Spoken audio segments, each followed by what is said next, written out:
जी।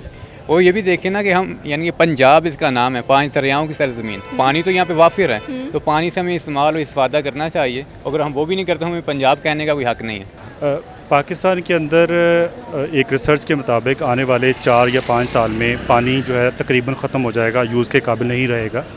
उसकी सबसे बड़ी रीज़न बेसिकली यही है कि हमारे पास अपर ग्राउंड वाटर जो है उसके रिसोर्सेज की बहुत ज़्यादा कमी है। सलाम नमस्ते सत श्री अकाल, मैं हूँ सिद्रा। हम आवाज़ के साथ आज हम बात करने जा रहे हैं हाइड्रो प्रोजेक्ट्स पर कि टाटा पावर ने एक बहुत बड़ी अनाउंसमेंट की है कि वो 1500 करोड़ इन्वेस्ट करने वाले हैं एक हाइड्रो प्रोजेक्ट के अंदर जो कि महाराष्ट्र में बनेगा। हम पाकिस्तान की बात करते हैं कि हमारे रोने धोने ख़त्म नहीं होते, जब भी देखें पानी की किल्लत हमें सताती रहती है और आने वाले दिनों में ये भी सुना जा रहा है कि पाकिस्तान से पानी बिल्कुल ख़त्म हो जाएगा। तब हम क्या करेंगे? आगे हम एनर्जी क्राइसिस फेस करें, हमारे पास कोई अपना हाइड्रो प्रोजेक्ट नहीं है, ना बनता हुआ नज़र आता है। तो आइए जानते हैं पाकिस्तानी अवाम से इस चीज़ की राय कि वो क्या चाहते हैं, क्या सोचते हैं, क्या समझते हैं इंडिया के बारे में। तो बने रहिए मेरे इस वीडियो के आखिर तक। एज़ अ लॉयर मेरा यहाँ लाहौर में जिस तरह मैं रहता हूँ तो यहाँ पे तो हमें कोई टाइम नज़र नहीं आता। और बाकी जहाँ यानी कि जहाँ पे दरिया हैं या नॉर्दर्न एरियाज़ जहाँ पे पहाड़ हैं जहाँ से पानी आता है वो लोग ज़्यादा बेहतर जानते होंगे। लेकिन लेकिन इतना मुझे इन्फॉर्मेशन है कि ये जो हाइड्रो जो पावर है इसके ऊपर इतना काम नहीं हो रहा और ये एक बड़ा कॉस्ट इफ़ेक्टिव सिस्टम भी है इलेक्ट्रिसिटी प्रोड्यूस करने का। तो मेरी यही हमारे जो हुक्मरान हैं इनसे रिक्वेस्ट है कि इसके ऊपर काम किया जाए, क्योंकि इसके ऊपर वो कोयला या जो फ्यूल है वो इस्तेमाल नहीं होता, वो एक नेचुरल सा प्रोसेस है। ये बात तो आपने बिल्कुल सही की है। रिसेंटली हम बात करते हैं जैसे कि इंडिया काफ़ी तरक्की कर चुका है और आप वहाँ देख लें, वहाँ पे बहुत ज़्यादा डैम्स बनाए गए हैं। रिसेंटली भी एक प्रोजेक्ट कह लें कि टाटा हैं जो इन्वेस्ट करने जा रहे हैं 13,000 करोड़ एक हाइड्रो प्रोजेक्ट के लिए महाराष्ट्र में। मतलब इंडिया के पास पहले भी इतने सारे हाइड्रो प्रोजेक्ट्स हैं, फिर और भी ये बनाता है। मतलब उनको अपनी आवाम को काफ़ी ख्याल है, वो चाहते हैं कि जो इलेक्ट्रिसिटी है वो और ज़्यादा चीप मिले। जी। और ये भी देखिए ना कि हम यानी कि पंजाब इसका नाम है, 5 दरियाओं की सरज़मीन। पानी तो यहाँ पे वाफिर है, तो पानी से हमें इस्तेमाल और इस्तिफ़ादा करना चाहिए। अगर हम वो भी नहीं करते, हमें पंजाब कहने का कोई हक़ नहीं है। तो हम पानी का, आपको पता है यहाँ पे इस वक्त भी कितने ज़्यादा सैलाब आ रहे हैं और इंडिया पानी छोड़ता है, यहाँ हमारे पास आ जाता है, जबकि इंडिया अपने पानी को कंट्रोल कर सकते हैं। उनके पास बहुत सारे डैम्स हैं, हाइड्रो प्रोजेक्ट्स हैं। तो पाकिस्तान मतलब कि हर दफ़ा लोग यहाँ पे परेशानी का शिकार होते हैं, स्पेशली जो जनूबी पंजाब वगैरह। जी बिल्कुल, ये देखना चाहिए हमें, यानी कि हमारे साथ बिल्कुल हमारा हमसाया तो दोस्त होना चाहिए, लेकिन दुश्मन अनफॉर्चुनेटली। तो हमें उसके जो ये ट्रिक्स हैं हमें डैमेज करने के, उनका हमें एक सदेबाब करना चाहिए। और ये इस हवाले से भी बेहतर है कि हम सैलाब से बच सकेंगे। और दूसरा एनर्जी है, एक सस्ती एनर्जी हमें मिल जाएगी। तो इसका जो कह लें कि हमारी गवर्नमेंट है वो तवज्जो देती हुई नज़र नहीं आती, जबकि दूसरी गवर्नमेंट्स को पता होता है, जैसे श्रीलंका, बांग्लादेश, इंडिया हैं, ये भी डिसाइड करते हैं कि भाई हमें अपनी पानी को किस तरह से इस्तेमाल करना है। तो हमारे अपने मामलात ही ठीक नहीं हो रहे, यानी कि पॉलिटिकल स्टेबिलिटी नहीं है। और यानी कि यहाँ पे रूल ऑफ लॉ एक बुनियादी अखलाकियात है इंसान की, कहती है कि हमें सबको दूसरों के हकूक़ जो हैं उनको गस्ब नहीं करना चाहिए। तो हमारा कोई भी इदारा ठीक नहीं है। हम खुद यानी कि अपने स्टूडेंट्स लेवल पे हम यूनिवर्सिटीज़ में देखते हैं हमारे क्लर्क्स जो हैं वो अपना काम पूरा नहीं अदा करते, हम स्टूडेंट्स अपना काम नहीं अदा करते। तो असल में हमें वो बुनियादी मोरल की ज़रूरत है कि हमें अपना काम करना है। लेकिन रिसेंटली ये भी सुना गया था कि इमरान खान ने एक डैम की बुनियाद रखी थी, दाइम बादशाह डैम था उसका नाम, लेकिन वो भी अभी तक कंप्लीट नहीं हुआ। उसके लिए फंड्स तो बहुत इकट्ठे किए हैं हम लोगों ने। इसका मुझे नहीं पता, लेकिन यह है कि वो एक जो नीयत है, ख्याल है, ख्याल के बाद ही उसके ऊपर अमल हो सकता है। तो उस आदमी ने ख्याल दिया, तो कम से कम ख्याल को हमें अप्रिसिएट करना चाहिए। वो जिसका काम है फ़ंड जमा करना, उसको फिर इन्वेस्ट करना, लगाना, तो उन लोगों को भी अपना काम पूरा करना चाहिए। पाकिस्तान के अंदर एक रिसर्च के मुताबिक आने वाले 4 या 5 साल में पानी जो है तकरीबन ख़त्म हो जाएगा, यूज़ के काबिल नहीं रहेगा। उसकी सबसे बड़ी रीज़न बेसिकली यही है कि हमारे पास अपर ग्राउंड वाटर जो है उसके रिसोर्सेज की बहुत ज़्यादा कमी है। अगर आपके पास अपर ग्राउंड वाटर पानी नहीं है तो ऑब्वियसली आपका जो अंडरग्राउंड वाटर है वो कम हो जाएगा, उसकी सरफेस नीचे चली जाएगी और उसका यूजेज भी जो है ना बहुत ज़्यादा हमारा नहीं कर पाएंगे। इस तरह से हमारे, क्योंकि ऑब्वियसली हमारा मुल्क जो है वो एक एग्रीकल्चर कंट्री है और एग्रीकल्चर की एक मेन जो सबसे इम्पॉर्टेंट जो नीड है दैट इज़ वाटर। एक तो डेफिनेटली जो छोटे छोटे हमारे हाइड्रो प्रोजेक्ट्स हैं या डिफरेंट तरह के डैम्स हैं वो तो इस वजह से भी इम्पॉर्टेंट है कि आपका हमारा जो अंडरग्राउंड वाटर जो है ना वो कम हो रहा है।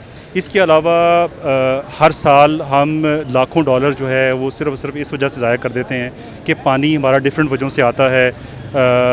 बारिश की वजह से इस दफ़ा लाहौर में कितना पानी जमा हुआ, मेरी अपनी गाड़ी के अंदर बहुत ज़्यादा पानी आ गया। और इसी तरह से और बहुत सारे नशेबी इलाके उसमें पानी बहुत ज़्यादा जमा हुआ, बहुत ज़्यादा सैलाब से नुकसानात हुए।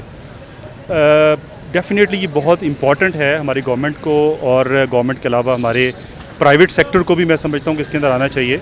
हम इनिशिएटिव लेने से डरते हैं, हम ट्राई नहीं करते किसी चीज़ को, लेकिन रिसेंटली जैसे कि मैंने कहा कि इंडिया 1500 करोड़ इन्वेस्ट करने जा रहा है हाइड्रो प्रोजेक्ट्स के ऊपर, वो भी महाराष्ट्र के अंदर। मतलब कि इंडिया इन्वेस्टमेंट के लिहाज से, डेवलपमेंट के लिहाज से बहुत ज़्यादा सिंसियर है अपने मुल्क के साथ, उसकी क्या वजूहत हैं? देखिए, सबसे इम्पॉर्टेंट चीज़ होती है नेशनलिज्म। अगर आपके अंदर पैट्रियटिज्म है, नेशनलिज्म है, हम अभी 14 अगस्त के पीछे देखें कितने झंडे पर लगे हुए हैं। झंडे तो हम बहुत ज़्यादा लगाएंगे, लेकिन यही झंडे 15 अगस्त को पाँव के नीचे पड़े होंगे। ये हमारी नेशनल अप्रोच है। तो इसके लिए एक मैसिव लेवल के ऊपर, मैं समझता हूँ कि ग्राउंड रूट लेवल के ऊपर, जिस तरह से हम छोटे होते थे, स्कूल के अंदर होते थे, वहाँ भी सारी चीज़ों को बड़ा इंपॉर्टेंट तरीके से पढ़ाया जाता था, बताया जाता था कि आप क्या करें, कैसे करें। तो ये जब तक हमारे ब्लड के अंदर और हमारी अपनी रूह के अंदर ये चीज़ें नहीं आएंगी कि हमने मुल्क के लिए या किसी सोशल काज के लिए कुछ करना है, तो हम कुछ भी नहीं कर सकेंगे। यही वजह है कि जब हम अपने लिए सोचते हैं तो हम किसी कलेक्टिवली मुल्क के लिए नहीं सोचते। जब मुल्क के लिए सोचेंगे तो ये सारी चीज़ें आएंगी। तो इसी वजह से वहाँ पे जो इंडिया की बात है वो एक डिफरेंट है, क्योंकि मेरा बहुत ज़्यादा उसके ऊपर रिसर्च नहीं है, मुझे नहीं पता कि इंडिया में क्या हो रहा है। बट पाकिस्तान के अंदर हमें चाहिए कि हमें यूनिवर्सिटीज़ में, डिफरेंट स्कूलों के अंदर, डिफरेंट तरह के अदारों के अंदर इस तरह के कुछ इनिशिएटिव्स लेने चाहिए। गवर्नमेंट का तो डेफिनेटली अपना एक अमल है ही, लेकिन हमारा जो प्राइवेट सेक्टर है, हमारा जो NGO सेक्टर है, हमारा जो रिलीजियस सेक्टर है, रिलीजियस पार्टी बहुत बड़ी बड़ी हैं हमारी, इन तमाम को चाहिए कि इस पर्टिकुलर टॉपिक के ऊपर भी काफ़ी काम करना चाहिए, मेरा ख्याल है। इंडिया में ना तो इतनी करप्शन होती है और ना इतना सब कुछ होता है, और वो देखे कहाँ से कहाँ पहुँच गया। इंडिया में मतलब इंडिया की करेंसी भी अच्छी, हर एक चीज़ अच्छी है, और वो अपने हर चीज़ पे पैसा लगा रहे हैं। हमारे पाकिस्तान में लोग तरक्की की तरफ पैसा ही नहीं लगा रहे, इतनी करप्शन हो रही है, हर एक चीज़ हो रही है। डैम बनाने का इन्होंने कहा था, वो भी नहीं हुआ इनसे। सबसे पैसे लिए थे, वो भी नहीं हुआ इनसे। और आगे वो मुल्क के हालात आपके सामने ही है। वज़ीर आज़म मतलब इमरान खान थे, वो भी आपके सामने है। वज़ीर इनकी आपस में जंगें चल रही हैं, मुल्क को इन्होंने एक साइड पे रखा हुआ है। ना तो ये तरक्की की तरफ सोच रहे हो, ना ऐसा कुछ कर रहे हैं, ना इस तरह पैसा लगा रहे हो, ना कुछ कर रहे हैं। अच्छा, हम पैसा भी नहीं लगा रहे, हम कुछ भी नहीं कर रहे, हमारी इकॉनमी भी ठीक नहीं जा रही है, बिजली की शॉर्टेज हमारे मुल्क में बहुत ज़्यादा नज़र आती है, इतने एनर्जी क्राइसिस हैं। आपको क्या लगता है कि ये बिजली की जो शॉर्टेज है, ये हम दूर नहीं कर सकते अपने पानी को सेव करके, जो इतने सैलाब आ रहे हैं?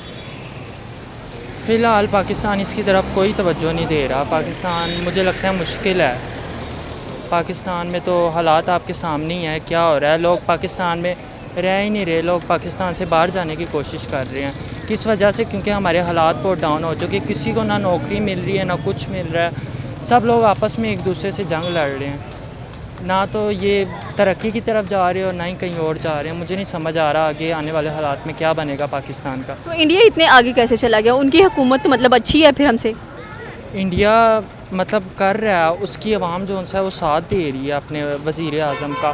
इधर कोई बस इसी में लगे हुए, कोई इमरान खान की तरफ है, कोई नवाज़ शरीफ की तरफ है। बस इन्हों की ये आपस में जंगें चल रही है। मुल्क को तो इन्होंने एक साइड पर रखा हुआ है। तो ये मुल्क एक साइड पर रख दिया है, फिर हम ये कहते हैं इंडिया हमारा दुश्मन है, लेकिन दुश्मन ही आज देखिए कितना आगे चला गया। इंडिया देखे कहाँ से कहाँ पहुँच गया। इंडिया तो मतलब इंडिया में ना इतनी करप्शन है और ना कुछ है, जबकि पाकिस्तान में ये सब कुछ हो रहा है और हर वज़ीर आज़म कर रहा है ये सब। तो इंडिया इस वक्त मतलब कि देखा जैसे कि वो जो पानी है हर साल छोड़ देते हैं पाकिस्तान के अंदर, यही पानी अगर हम इस्तेमाल करें तो क्या हमारे एनर्जी क्राइसिस ख़त्म नहीं हो सकते? हो सकते हैं, बिल्कुल हो सकते हैं। पाकिस्तान को इसकी तरफ आना चाहिए और इस पर करना चाहिए। अगर हमें कहीं से बेनिफिट मिल रहा है तो हमें इसे करना चाहिए, बिल्कुल करना चाहिए। लेकिन हम बेनिफिट इस्तेमाल नहीं करते। जैसे कि मैंने कहा कि इंडिया में हाइड्रो प्रोजेक्ट स्टार्ट होने वाले, वो अपने पानी को बड़ा अच्छे से इस्तेमाल करेंगे, छोटे छोटे प्रोजेक्ट्स लगाएंगे ताकि उनके मुल्क में ऐसे इलाकों में बिजली जा सके जहाँ पर नहीं है। हमारे यहाँ भी ऐसे बहुत सारे इलाके हैं जहाँ पे बिजली नहीं जाती, ना गैस आ रही है, ना कुछ आ रहा है। पाकिस्तान को इसकी तरफ तवज्जो करनी चाहिए, जो वो कर ही नहीं रहा। कोई मैसेज देना चाहें? मैसेज यही देना चाहता हूँ कि मतलब करना चाहिए, हर शख्स को अपने अपने हिस्से का किरदार अदा करना चाहिए ना। और वज़ीर आज़म से यही है कि करप्शन वगैरह नहीं इतनी करनी चाहिए जितनी का मतलब पाकिस्तान के हालात ये सब डाउन ये इसी वजह से हुए हैं। मतलब नहीं करनी चाहिए। जिसका जो रोल है उसको वो अदा करना चाहिए, अपने काम से नहीं पीछे हटना चाहिए। Okay, thank you so much Ahmed, आपकी ओपिनियन का। ये थी पाकिस्तानी अवाम की राय। आपकी अपनी क्या राय है आप हमें नीचे के कमेंट सेक्शन में बता सकते हैं। हमारे चैनल को सब्सक्राइब करना बिल्कुल मत भूलिएगा। तब तक के लिए अल्लाह हाफिज़।